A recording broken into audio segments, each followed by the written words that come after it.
Good morning, good morning. So, good afternoon sa Good morning, good afternoon. Pakyaw na nato ni og pangatahuran.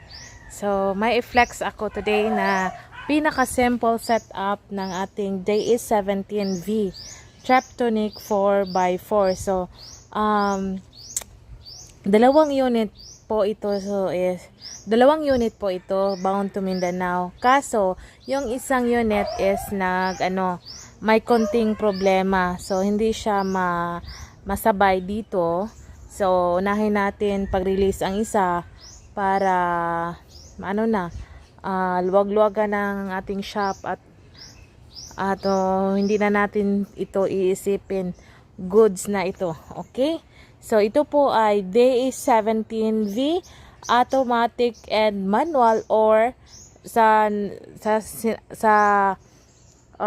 in short Tiptronic 4x4.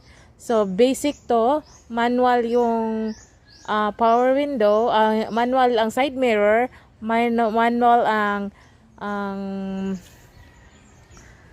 anong tawag dito? Windows, at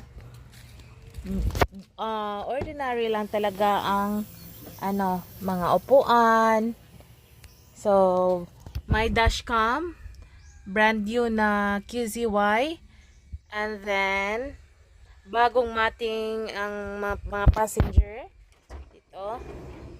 At may cabin filter na yan, may bagong air filter. So, hindi ko na lang buksan para hindi na ako mahirapan. Okay?